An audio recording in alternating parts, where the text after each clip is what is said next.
Hi friends, it's Sherry with the Homespun Wife, and I'm standing out in my yard over at what we call the Crepe Myrtle Grove. And the crepe myrtles to the right side over here, they're beginning to see their flowers drop off. I should have gotten out here earlier in the season so that you could see them. This one is really doing its best right now. As you can see, this is a lavender here, then we have a pink, and we have more lavender. Behind the lavender towards the golf course there is a white one. You can just barely see that. Its flowers are also, they have surpassed their peak now. And then as you go over towards the other end, we have more of the pinkish color again and some lavender. So we have kind of a mixture of colors here. And these trees are really pretty. They have been absolutely gorgeous this summer. Down the street, some of our neighbors have similar colors to ours. I don't think anyone has the purple and lavender but us. But I know one of our neighbors even has a red crepe myrtle, and you don't see those around here very often. So I love to go by their homes and see these. And I wanted to give you some tips about some free advice that you could get for your yard. You know, sometimes we think that if we want to have a really nice yard, we get on YouTube or we get on the internet and we start trying to find out in our area what works for us, and we're digging around trying to find some information. But you know, one way that you can receive free information that is really right on target for your area is to call your cooperative extension office. Now, these ag agents are wonderful. They will come out and they will talk to you specifically about your yard, your gardening zone. They will tell you what will and won't work, and they will just give you a lot of tips. We called ours at this house this past spring, and they came out and told us how to trim up these crepe myrtles. They told us to start out not being quite as aggressive so that we wouldn't be quite as frightened about it, but they reassured us that you really can't kill one. And we see a lot of people that my husband calls it crepe murder, because they just chop them down and then they grow back up. But one of the goals in growing crepe myrtles is to have them grow tall and more narrow. And then during the blooming season, their blooms will sort of tip over and you will have a really pretty look on your tree. And so they came out and showed us how to prune our trees to get that effect. And they did that free of charge. Now, while they were here, they walked through our yard. They told us a lot about what we could do to improve our raised bed garden. They told us how we could help our compost pile. They gave us tips on what kind of fruit trees that we might consider getting, and some that probably wouldn't do very well in our area.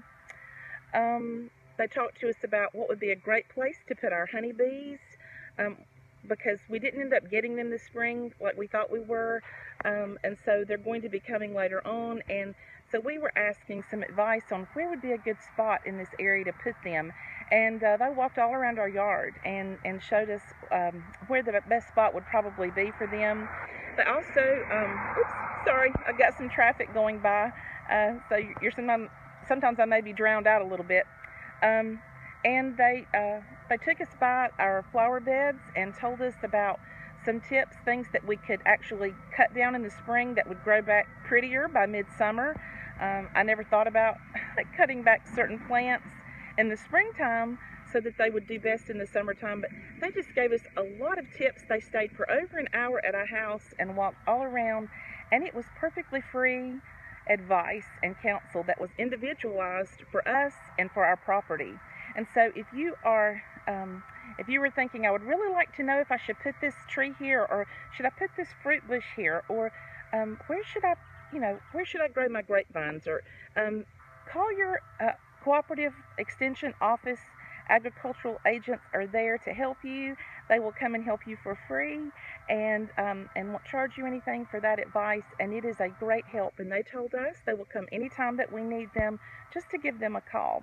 And so it's a real blessing to have this. It's a frugal way to take care of your property and to make it look its best.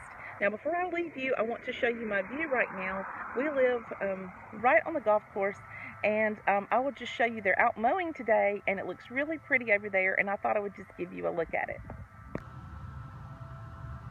Here is the row of their crepe myrtles. This particular area is all white, and then as you go on down the course on the other side, they have a lot of pink ones. And this is I'm standing in the edge of our yard, looking out over the golf course. Now here are our crepe myrtles, the ones that we have. And then over here is our home and our backyard. You can see through there. So there's kind of a look around what our vision is for today. And I hope you've enjoyed just a peek into where we live. Okay friends, that about wraps it up for today. I hope you make the most of this wonderful day that you have been given by God. I just enjoy seeing each and every one of you here. I love to see the views on my videos and know that I'm connecting with folks. I want to do videos where the content is something that you would like to see. So if you can think of anything that you would like for me to do, please let me know. I still plan on going over and doing a Mighty Dollar video for you guys, and maybe doing a grocery store video for you guys, because I think you really seem to enjoy those. I get a lot of questions about those, something that you would like for me to do, so I plan to do that in the near future. Thank you for giving me a thumbs up and subscribing, and I look forward to seeing you next time. Bye bye friends.